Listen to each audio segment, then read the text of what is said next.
Hey, welcome back everybody. Jeff Rick here, coming to you from the Baylands. It's bright. Usually I have my sunglasses on if I'm in sun this bright. And there's no drone flying out here. We're way too close to way too many airports and it's windy, so hopefully the mic is working well. Thank you for all the feedback. I'm getting great positive feedback on the drone footage. I'm glad you're enjoying it. But in the spirit of, still keeping with new tools and changing it up for 2026, I just brought the regular camera out here to the Baylands to introduce the next in a series of interviews that we did in collaboration with Humanoid Summit and All Ventures and Modar. We are co-releasing those to the Turn the Lens community on the Turn the Lens network. So I'm really excited about that opportunity. So this next interview is with Joe Michaels. He is the SVP Sales and Marketing for HMX. Human Machine Interface is what they're all about, HMX. Their history is in gloves and haptic gloves, because there's this whole concept that's super important. You need feedback. When you touch, you need a feedback loop. So there's sensors on the machine. How does it get back to the teleoperator? So what is teleoperation? Turns out that as much training as you do with the robots, a lot of times the final little polish is done via teleoperation. Whether that be just a hand of a person in a glove that's operating the robot, or whether it be a full bodysuit that looks like something out of a fun video game or a virtual reality space. And that's the stuff that Joe's company puts together so that companies can do the final little pieces of the training. So it's connecting the sensors, on the attenuator, on the hand or the grippers or whatever it is, back to a human operator so they can fine tune all the little pieces of the puzzle. So I'm excited to release this next video. He's Joe Michaels. Thanks for watching, thanks for listening. See you next time, take care, bye-bye. All righty. Right? Go in 5, 4, 3. Hey, welcome back everybody. Jeff Rick here, coming to you from the Computer History Museum in Mountain View, California. We were here a year ago for the inaugural Humanoid Summit. They brought it back again this year. There was one in London last summer, and they just announced Tokyo for next summer. So things are really moving fast in this space for a whole combination of reasons. One of the big ones is training, and we're really excited to have our next guest who's very, very close to the training space. He's Joe Michaels, the SVP Sales and Marketing from HMX. Did I get it right, Joe? You got it just right, which is you passed your first test. Excellent. So give us the 101 on HMX. Yeah, HMX is the Human Machine Experience Company. Oh, now we get the HMX okay. works now, and it's all about interfacing between the human and whatever the machine is. So we make everything from touch panels to buttons all the way up through the most exciting kind of interfaces with robotics. Right, so I can't help but think of which movie was it when they're in like the big exoskeleton fighting with the alien. Oh yeah, that was Aliens, right? The most where Sigourney Weaver was... Right, is that the most famous human-robot interaction? That was the most famous human-monster interface in history. But they're in that exoskeleton, right? So what is human-machine interface? Why do we need to interface directly?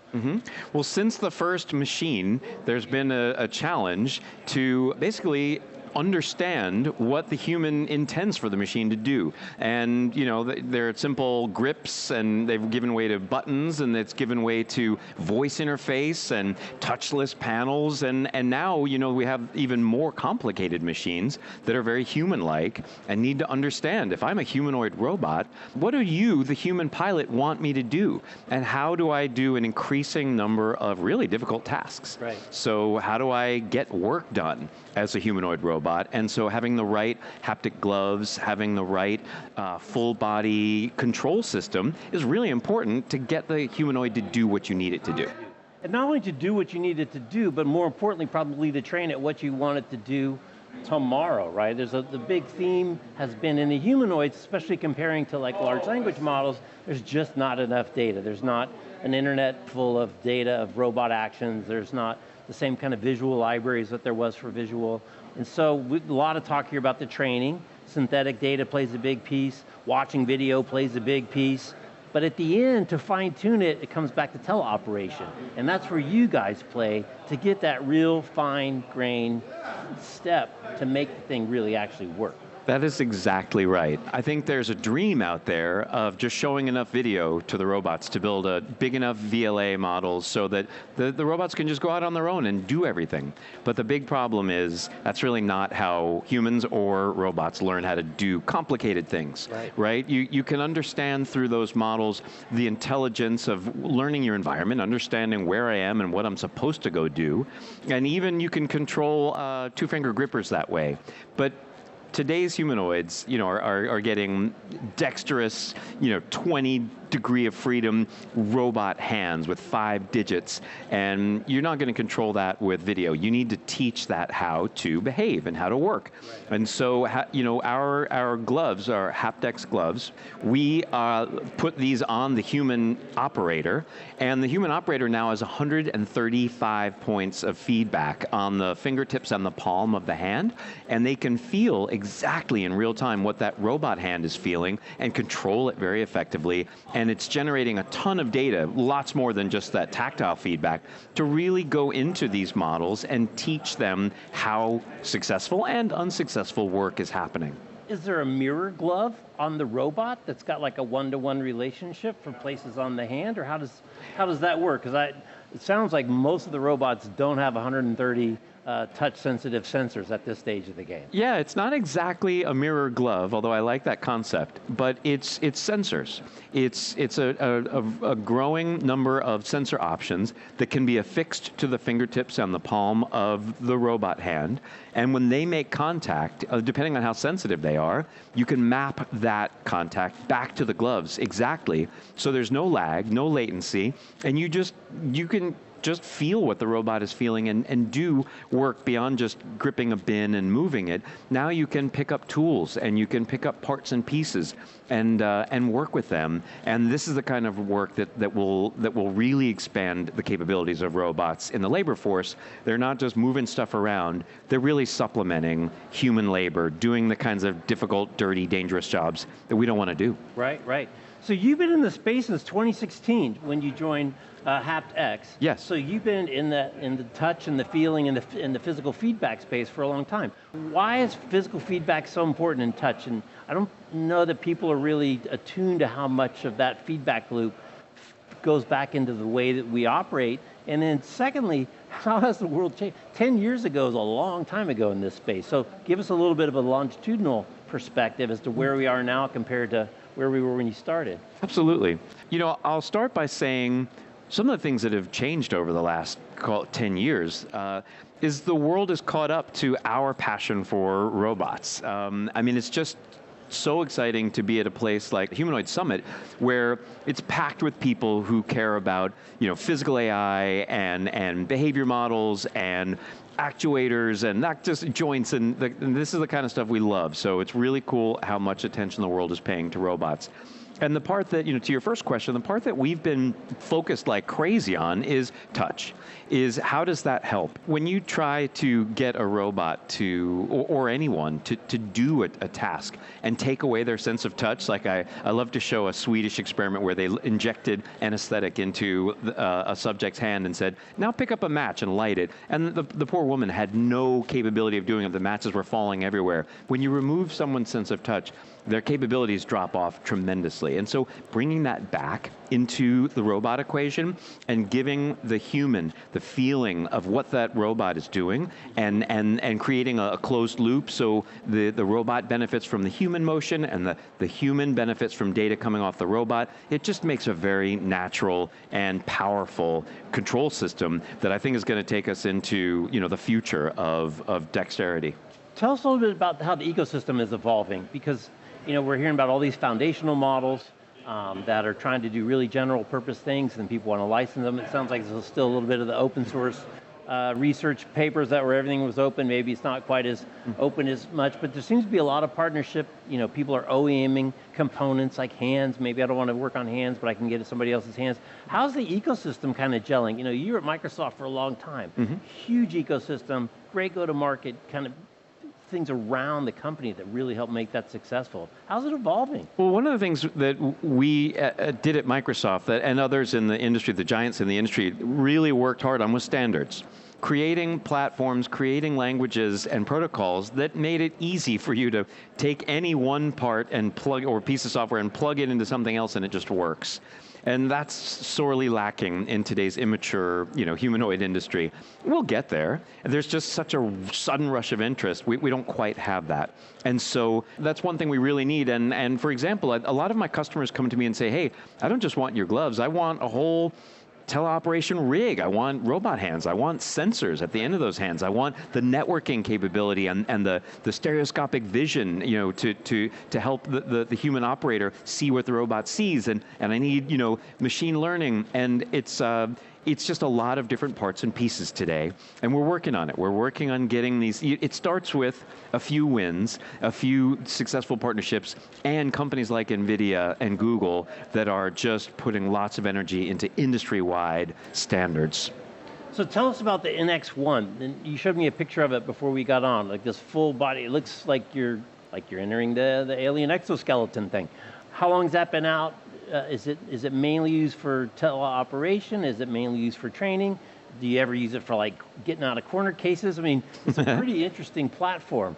It's an amazing platform that we just announced in November, and Nexus NX1 is, we think, the first full body system for controlling a machine. So you can step into this rig and you are on a omnidirectional treadmill with motorized shoes. And that combination gives you just a very natural gait that's totally safe because you're held in place. And you could walk 1,000,000 miles without moving more than a foot or two. It feels like you're walking. And it feels like you're just walking. And you basically don the HaptX gloves and a bunch of body tracking technology, and you are fully embodied in a humanoid robot.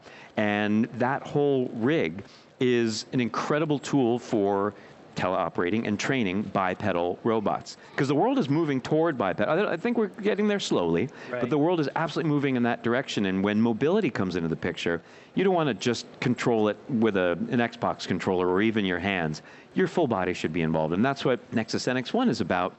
And it also controls avatars in virtual reality, so you can train people to do work. Again, you're not controlling a robot, you're controlling your own sort of body, if you will, in a virtual environment. And that's how you train people to do work. Maintenance and operation and medical professionals are training in VR, and this will really help the kinds of people who need to move throughout that space. So is it more training than real-time operation, would you say? Because I was going to ask you about latency, but latency obviously is not a big deal in training per se, but I would also imagine that the unit with the operators is very seldom within proximity of the robot that they're operating, or is that not? It varies. It really varies. And to be clear, latency is a big deal. Lag and latency are a big deal because especially when you're controlling a robot, you can't have, you can't see something before you feel it or feel something before you see it. It has to be synced up. Like how uncomfortable it is on a Zoom or a Teams call when,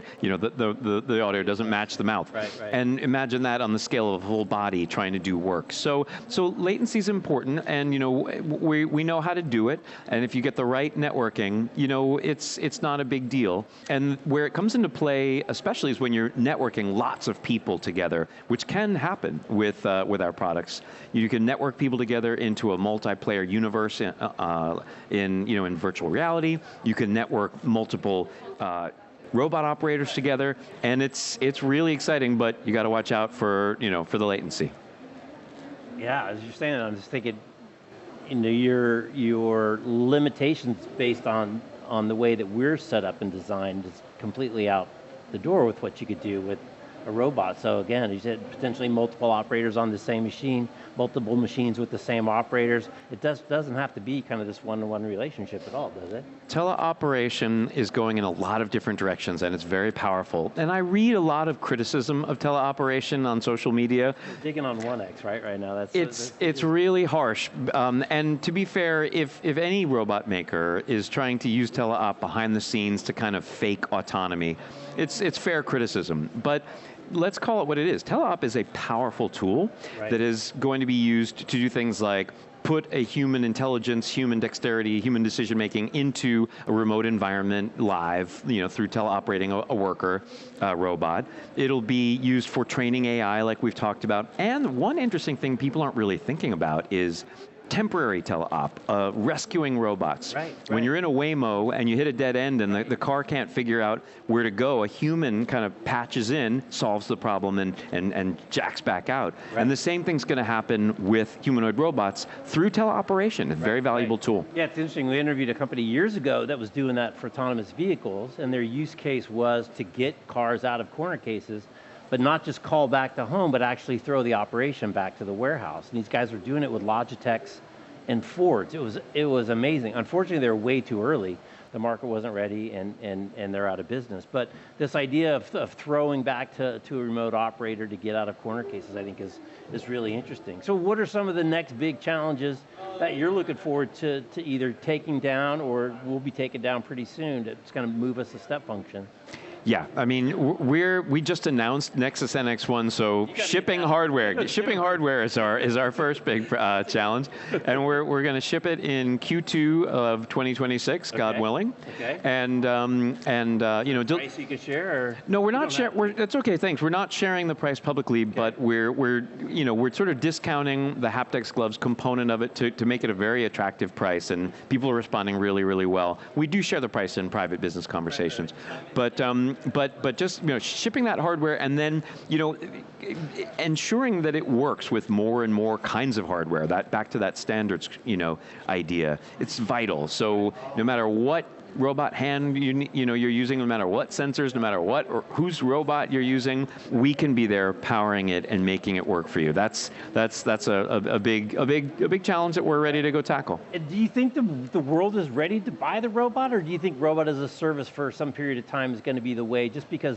there aren't that many specialized people to repair the machines and this, that, and the other? It seems like the service method in the short term is a easier way to go. It's certainly a lower risk way for the end customer. It's a very expensive way to go for the hardware makers who have to build out all this stuff before they see their revenue.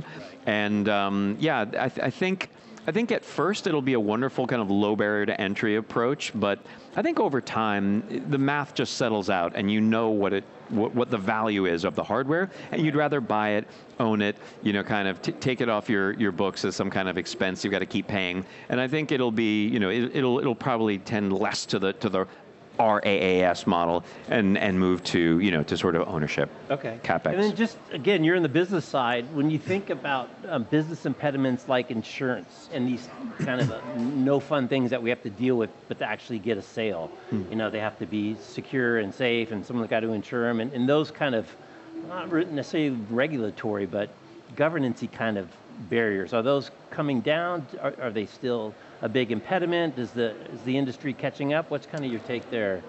We are just beginning to figure out what these things can do, what the dangers are, and how to regulate it all. And safety is a massive issue. Many of the humanoid robot deployments that I'm aware of have, proceeded slowly and carefully, a lot slower than we'd all like, because you're talking about introducing very large, very powerful, high force machines into the same environment with humans. You can't take risks on that. So, I think there are safety regulations. I don't know so much about insurance, but I think, just building that trust that the robot will do what you think it's going to do, and do it safely. And when it fails, it doesn't fail dangerously. It fails safely. Right, all of that is paramount, and we're taking the first step in a marathon. Right. Well, good luck shipping that machine. If you need someone to come test it out, I'm happy to come over and see if I can run 100 miles without moving 10 feet. You're in, man. You're in. You'll be one of our first testers. All right, Joe. Well, congratulations. Exciting space, and 10 years it's really moving and continues to go steeper, right? That's from your lips to God's ears. Thank you. All right. He's Joe, I'm Jeff. You're watching Humanoid Summit from the Computer History Museum here in Mountain View, California. Thanks for watching. We'll catch you next time. Bye-bye. Right here. Blah, blah, blah, blah. We'll get that one out.